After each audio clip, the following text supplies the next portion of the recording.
formally recognize the former Vice President of Nigeria and my leader, Alhaji Atiku Abubakar. All other protocols duly. Mine is a very simple one. Let me start by thanking the organization for inviting me. As you know, I'm one of those strongest beneficiaries of the judiciary. For my strong legal team, for the work of my small level team led by Dr. Onyechi Bazu, SAN, and let OJ Nadi, SAN, I wouldn't be standing here. You know that from my election petition to my impeachment to my tenure interpretation. And again, whenever people talk about corruption in the legal or in the judiciary, and one who takes exception, in all this journey, I did not give anybody 1 naira.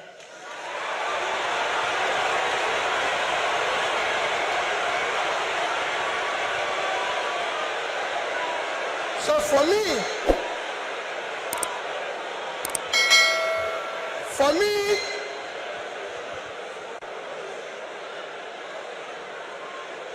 I remain eternally grateful to you for what you did for me to be here and everything.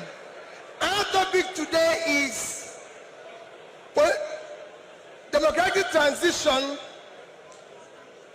in the 21st century Nigeria, 2023 and beyond.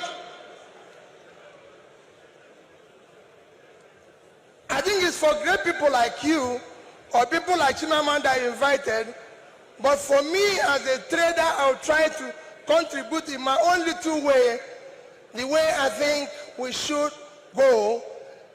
For me, democracy have a simple description. Government of the people, by the people, for the people. That means everything about democracy is the people. And transition means changing from one thing to the other. And for me, Nigeria needs urgent transition from being a highly insecure country to a secure country, from a disunited country to a united country, from corruption to a transparent country, from a country of lawlessness to a country of law and order.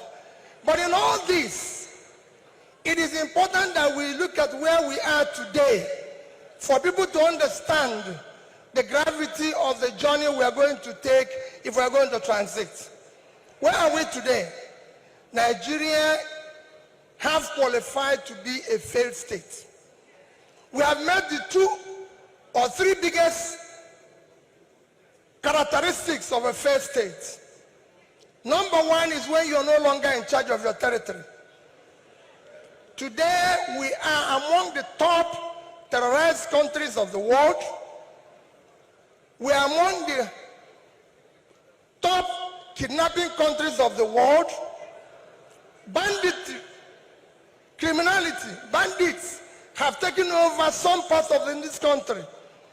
Nigerians are being killed daily. All sorts of criminality is going on daily.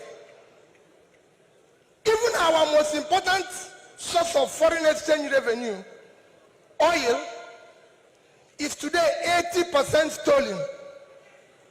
That shows how bad it is.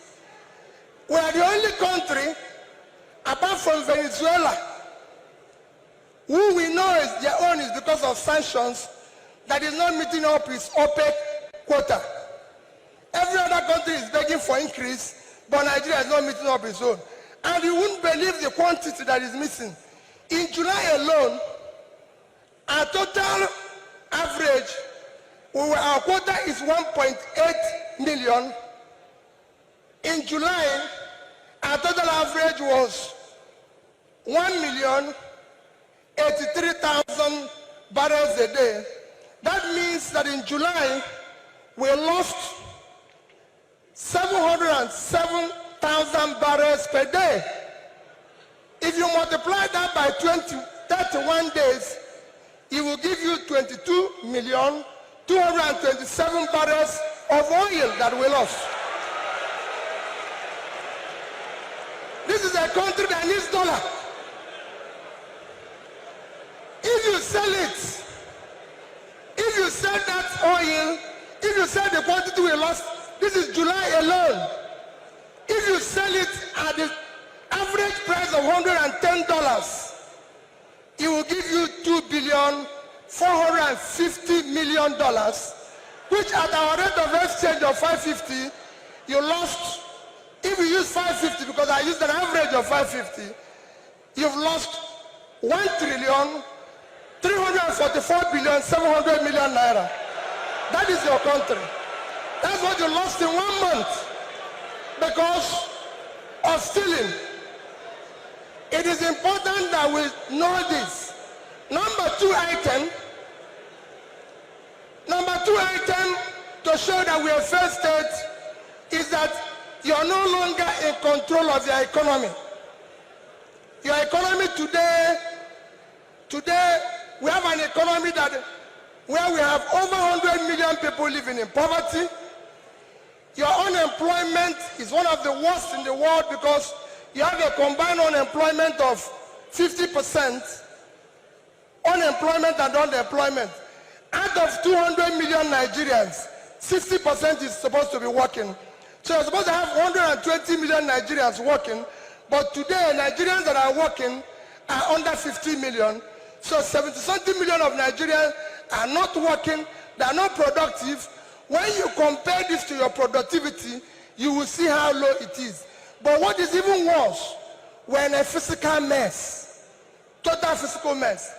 Because of all this, between January this year and April, the total revenue of federal government of Nigeria is 1,630,000,000,000 naira. Their expenditure is 4,720,000,000,000. If you minus this, we have a deficit of 3,100,000,000,000. That shows almost 20% to almost 200% is the deficit. And this is the crisis you face. How did we come here? It's a cumulative effect of leadership failure over the years. Because it's 10%, I'll stop here, I would have talked about power. How did we come here? What are we going to do very quickly to come out of this? Very quickly, you need to have a visionary, articulated, competent leadership to start turning around this.